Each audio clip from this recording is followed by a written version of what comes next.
right, Mark, we got Newcastle at home to Brighton. This is the new look Newcastle.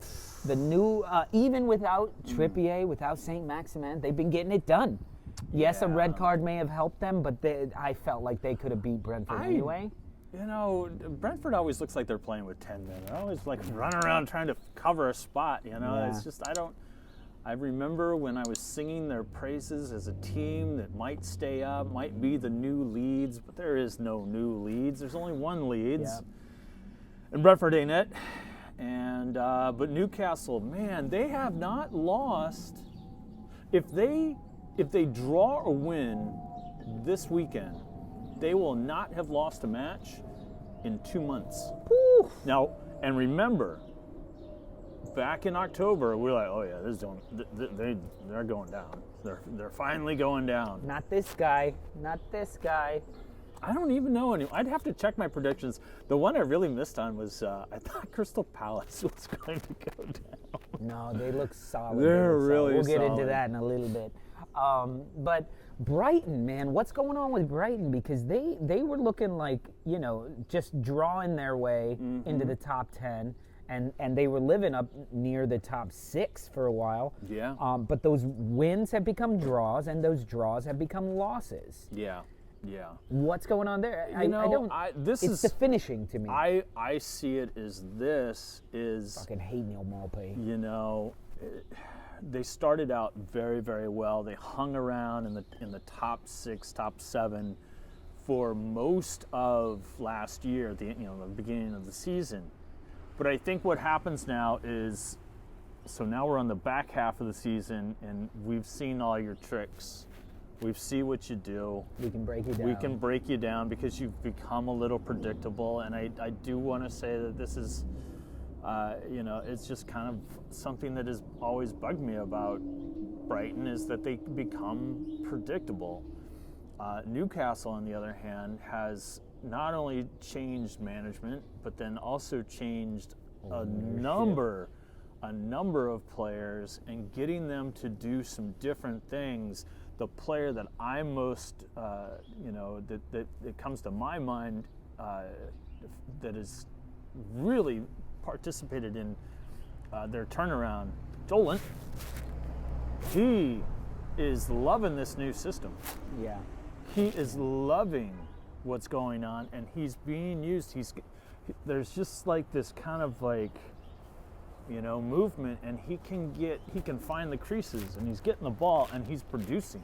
And I think this has a lot to do with what we were saying in the previous video about Chris Wood, where, Chris Wood hasn't gotten on the score sheet, but you gotta mark him. You gotta send a man towards him. Maybe so what you're saying the closer you get to the box. Is that Linton is benefiting from having that presence? Absolutely. St. Maximin would be, and he was, but he's injured.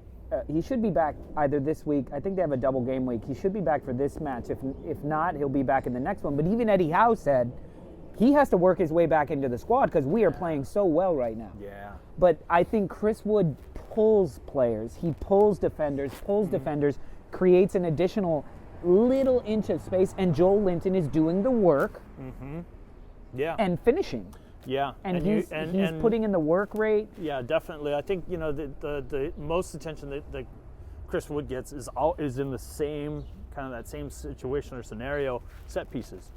And set pieces he's as well, a big dude, and you have to double mark him. You have to, and that, I think, is what is allowing Linton to kind of come around the pile of people, because I've seen him score a couple of really beautiful headers that way. Yeah. Since the new year. Yeah. And it's creating this chaos in the box that allows for players like Jonjo Shelvey, who loves to kick a ball from 30 yards out from outside of the box. Fun to watch. And you know what? he can put him in there. I'm sorry. He can put him in there. You want to talk about like Voldemort. just a meat and potatoes dude, or a glue guy, Your name is Jonjo.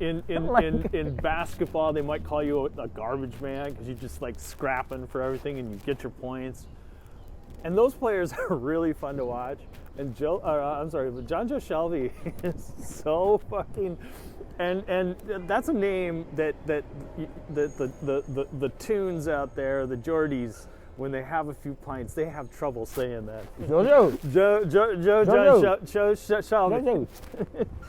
No, they go, he's coming for you, he's coming for you. Harry Potter, he's coming for you. Because he's Voldemort. Oh, he is Anyway, Voldemort. this is going to, look, I think they're playing in Newcastle.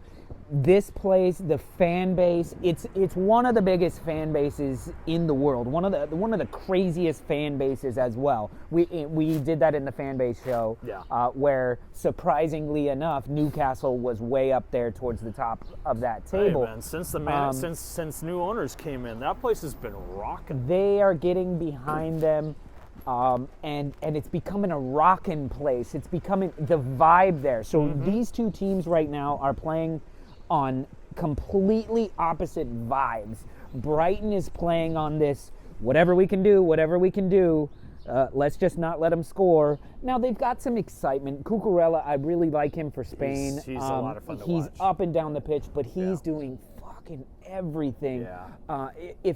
If Maupay could actually finish, not his spectacular last-minute finishes that he does to nick a point, do it more. Where's Trossard? Where's Lamptey? Where's Lamptey's always kind of out there. I mean, he's doing what he can, but I do agree with you on Maupay, because there's sometimes where I'm watching, and I kind of like Maupay's game.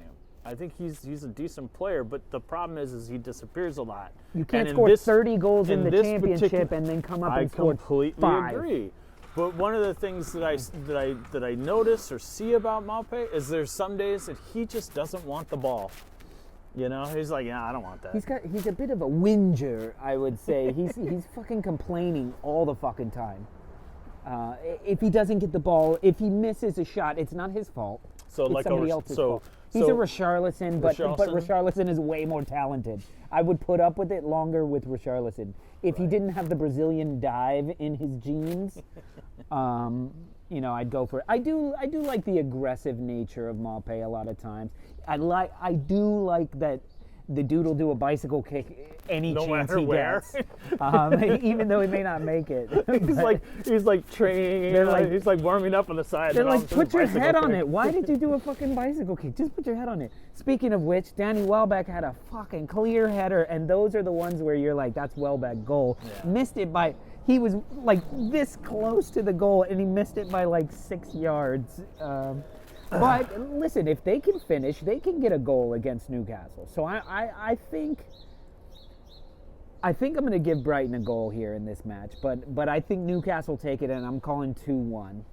I don't know who's going to get the goals. Probably Jolin and Willock. Willock is playing. Willock doesn't get pulled from the side immediately when St. Maximin is back. No, not at all. Not at all. So I'm going to call it again. Willock, same thing as Brentford. Willock and Joe Linton. But I do think, I'm going to say Trossard if he's playing for Brighton. I'm going to say Trossard gets a goal. Trossard hasn't done much in the last 3 months, unfortunately, for He's Brighton. A good player. And I like think that him. is also reflective of where they are. I think he needs to go to a better club. Sorry, Brighton fans. Well, I think Newcastle is feeling pretty good right now. They haven't, we started off the show saying, haven't lost since December, 2 months 7 nearly. in a row, right? Eight matches, I think, without a loss. And that sort of streak can make you feel pretty damn good. And it also be feeling good that they don't have Trippier and St. Maximin. They're doing it without him. Also kind of leads into a letdown. I think this is where Newcastle is going to be set down to earth. Brighton struggling, no qualms with that one.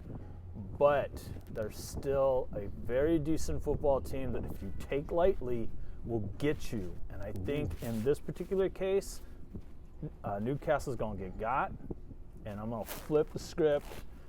2-1 Brighton. I thought you were going to say 1-0, and I was like, you know what? If Brighton focuses on keeping them out.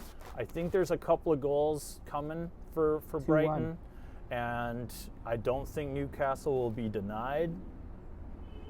right. Well, And what do you I guys? might even say that Chris Wood finally gets his. And that's the one they lose. All right, guys, what do you guys think? Put it down in the comments. Is Mark right? Hey, am I right? 2-1, which one? What do you guys think in there? And don't forget to join us for happy hour later tonight. Well, that's it for today's show. Don't forget to check out the YouTube channel where we have all the different episodes that are coming out all week long, covering all sorts of Premier League topics. And if you enjoy what we're doing, don't forget to share, like, subscribe, the Holy Trinity that we ask each and every one of you to do. And go to onthestoopwithlolo.com. You can check out what we're up to, and you can join in the discussion groups, talk football all week long, and buy some cool merchandise.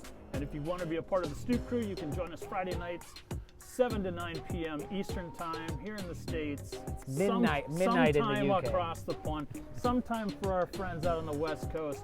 And join us for happy hour. We have a lot of fun talking about just about anything, and we have wonderful trivia questions at the end. Banter and trivia, Friday nights live. Join us in the comments. All right, peace from Brooklyn, y'all.